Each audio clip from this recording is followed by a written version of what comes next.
Good day and welcome to English C1000H Honors Academic Reading and Writing. I'm Karina Evett, and I'm so thrilled you're here. And I'm just going to give you a real quick walkthrough to the syllabus and highlight a few things that I really want to draw your attention to. So, as you've already seen, we have a theme, and our theme is monster theory, investigating the monsters within and the monsters without. And we're going to spend a lot of different time this semester looking at fictional monsters, looking at human monsters, and everything in between. So, without further ado, welcome to class. I'm not going to read this to you entirely, but I do want you to take the time to read it, and I'm really thrilled for us to engage in all that monster theory has to offer in terms of cultural, social, political, spiritual meanings of those fictional monsters, and then looking into the ways that some humans behave monstrously.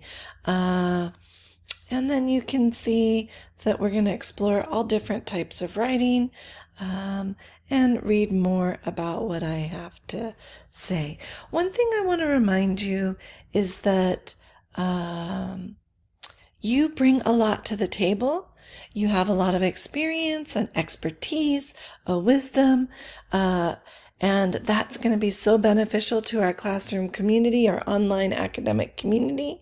But I also want to remind you that I hope that you can be kind to yourself, because I want to remind you, you're still a student. You're still here to add to your foundation, to enhance your foundation, to enhance your skills with thinking, writing, and also to grow in knowledge and understanding, because you're still a student. So I hope that you can keep that in mind, and I hope you watched the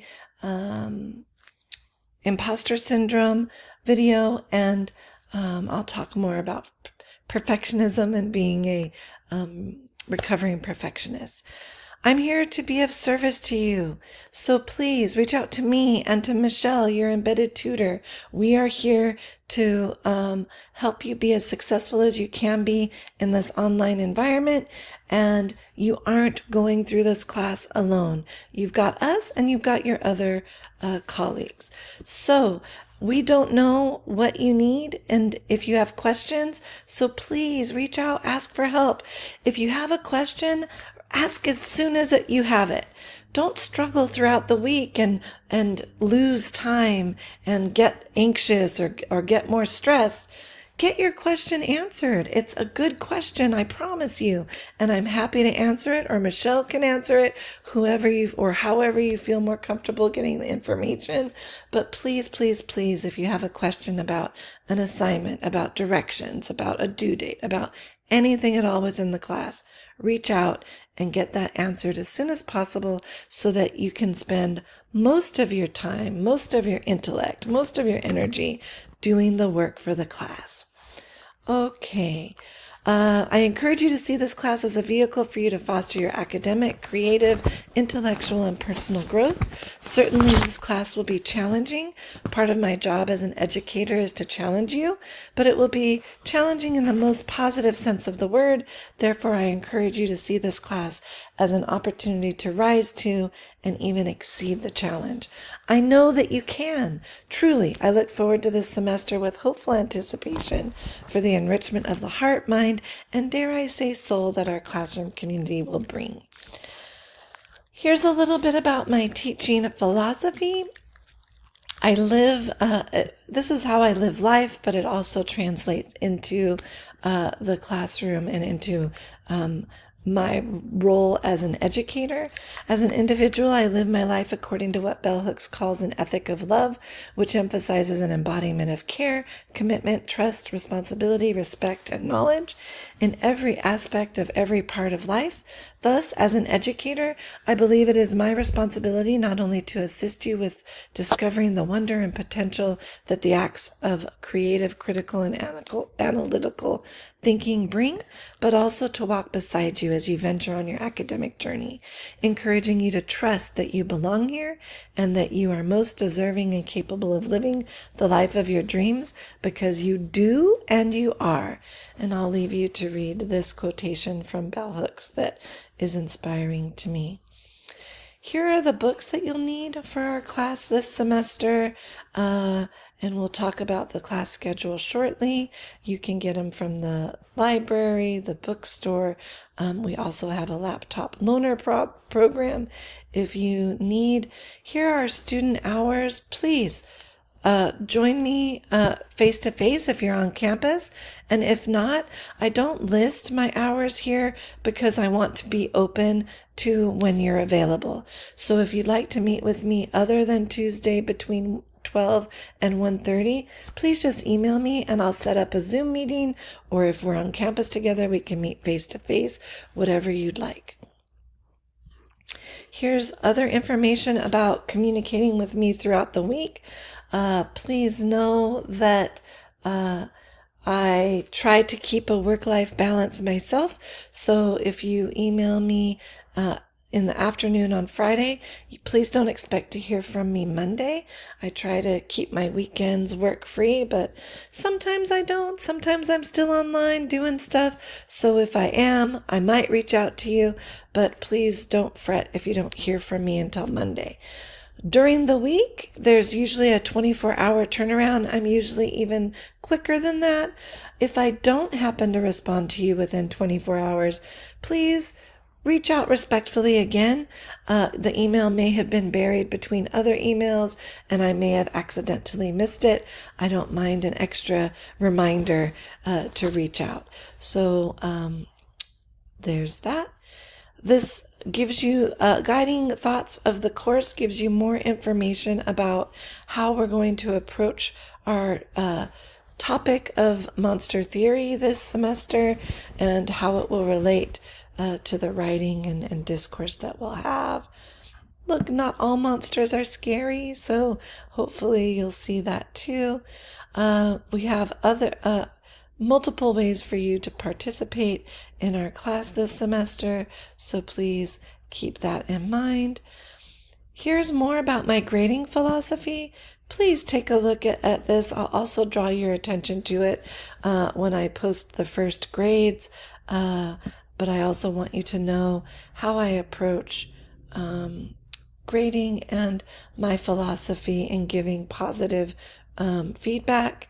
And also, I don't do busy work. So this is a 4-unit class. So we have 4 hours of class time plus 2 hours of homework outside of that per week. So a minimum. So I want you to keep that in mind. Here's where you find more about the grace period policy. There's a 1-week grace period, no penalty for different assignments. For presentations, we don't have quite the same extension. Please reach out to me sooner than later should you need assistance with that. You want to log in a few times a week to stay current and keep up with the class, and I encourage you to spread out the workload for a couple of days during the week so that you're not trying to get everything done in one sitting. If you do, that'll be a little overwhelming and you might not retain as much information as you would otherwise. Here are the sorts of assignments that you can expect throughout the semester, and I'm going to let you read that on your own, and we will have some presentations that I'll be assigning next week, likely. Here's how attendance works and the grade breakdown. This is a 1,000 point might be a few points higher than that. Maybe 1250 might be the final. And then here's some information about the college policy for dropping in an online class. If you aren't participating for 2 weeks, you may be dropped from the class. I will, of course, reach out to you first, but you need to log on, and it's not just log on, but you actually need to submit. So either participate in a discussion or submit your own work. And then here's some other information about early withdrawal, about withdrawing. And I encourage you, please talk to me before you want to drop the class. If you decide to you might want to drop the class because we can talk about things before. And then here's more information about financial aid and academic progress and some financial aid opportunities. I'm going to come back to the tentative class schedule. I want to get through the syllabus before I get to that. I honor diversity. For me, diversity of experience and perspective is a resource and benefit for all of us. When we love and respect one another, we move against domination and oppression and toward freedom. Therefore, it is my intent to create a learning environment that honors and respects individual identities and the intersectionality of those identities, because we aren't just one thing. We're more well-rounded than that. Please take some time to review this plagiarism information. I use Turnitin as a resource, and then please take a look at how I approach AI use in my class.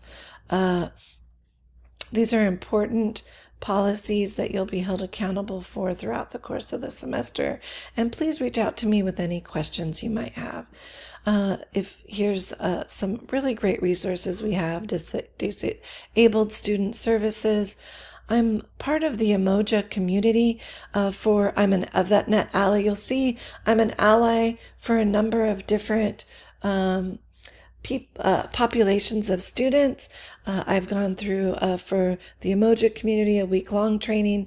I've done other trainings. So I'm here I have resources and support for you. And then here's links for you to get more information. I'm a VetNet ally too. I'm also a Dreamer ally, and with things that are going on right now, I want you to know that I'm here to support you no matter what your documentation status is, and I have some really good resources here for you in case you need them, and if you need additional support, please reach out. I'm also part of a Safe Space ally, and our class is a safe space. I'm also the Safe Space ally trainer, and there's things going on legislatively in the nation regarding LGBTQ plus people as well, and I have some specific resources for you too.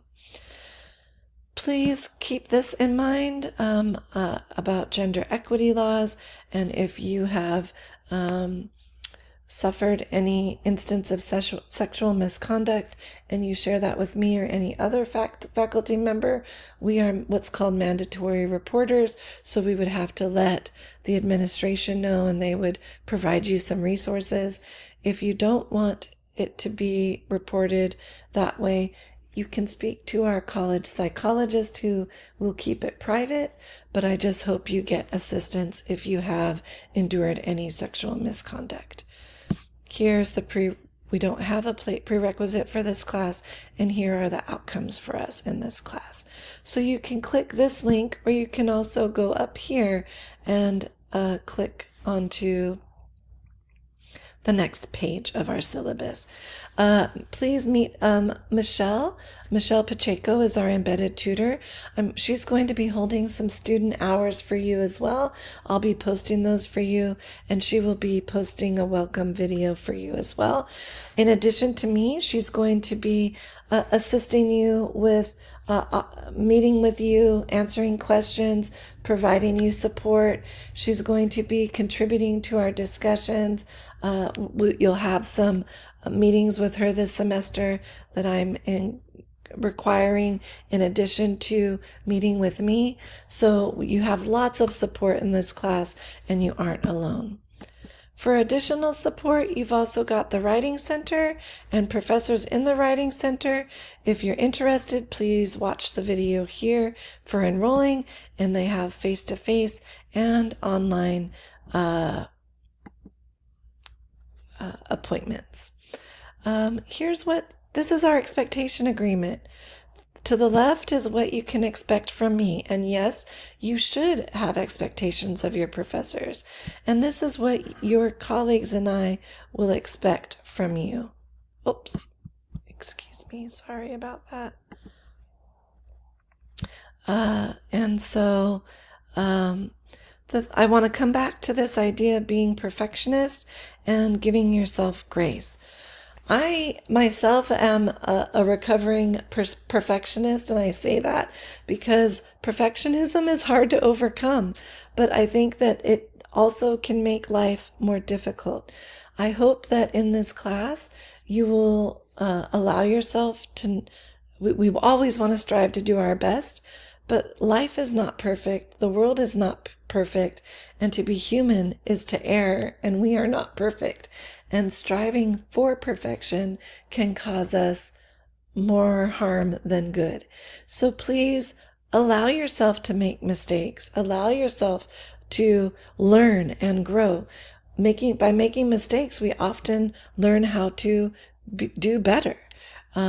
So please be kind and gentle with yourself this semester as well. And then I've got a list of a number of student services. We have all sorts of assistance on campus, electronically, online. We have a great Hawk's Nest food pantry. We've also got the grocery mart. We've got the a clothing boutique. So all sorts of things that are free for you. And then you can see I have all the links to the websites for all of these places. First Year Support Center is a great resource for you. And then all sorts of tutoring, online transfer, Canvas. So let me go back and let's look at how we read the class schedule. I am going to be making a few changes to it, so I will be letting you know when that happens. You can look at it in Canvas here, or you can click on this and open it up itself. I'm just going to look at it here. So if it says monsters, then the author and the title of the piece is in your monsters textbook. If it says Morrison, then that's the Bluest Eye novel. If it says Owl, I don't have an online I don't have a physical handbook for us. I'm trying to save you a cost. So that reading is on Purdue Online Writing Lab online. When it's online, that's an additional source that I'm either providing you as a PDF or on Canvas, or as a URL link online. So we're going to be working from Monday to Monday. So I'll post the week's module each Monday. And then you'll usually have your formal assignments due by Monday. Discussions will be due a little bit earlier, but they're usually Friday, Sunday, and Monday are usually when things are due. Every so often you might have something due on a Thursday. Here's where I talk about time management and remind you, I already mentioned that a little bit earlier. We will be reading some adult and heavy items, so I want you to be aware of that. And so what you can do before I even post a module, you can read through each week here on the class schedule, and it lets you know what the weekly overview is, what you can anticipate the week will entail, what reading or other presentations you need to view or read before you start engaging in any of the activities. You want to do these things first. This is the class time, like a face-to-face class, the class time, and then you do the discussions and everything else after you've completed your reading and after you've viewed the presentations I have for you or other videos or activities. That's the coursework that will inform and support you as you complete the discussions, the quizzes, the reading assignments, the other written assignments, and anything else. And then these are the assignments that are due, and I include discussions here. You still have time to finish the discussion 1 and the who are you reflection. So please get that done. So for next week, what does that look like? Well, this is what we're going to be doing. And then here is the reading you're going to want to do from your Monsters textbook. On Canvas, you'll want to read Essay 1 and the guidelines for the prompt. And then on OWL, Purdue OWL, here's the link. You can even click on it to go right to it. I'm asking you to do that reading. So do all of that prior to doing these assignments over here. And if you do that, you'll be much more successful in doing all of this. And then that's how the rest of the class will work. And I think, so if you have any other questions, comments, or concerns, please post them to Curious Cat Discussion on Canvas or reach out to me directly, and I'll be happy to answer them. I'm so looking forward to enjoying the next 15 weeks with you, and I wish you a wonderful day, and I'll be in touch soon.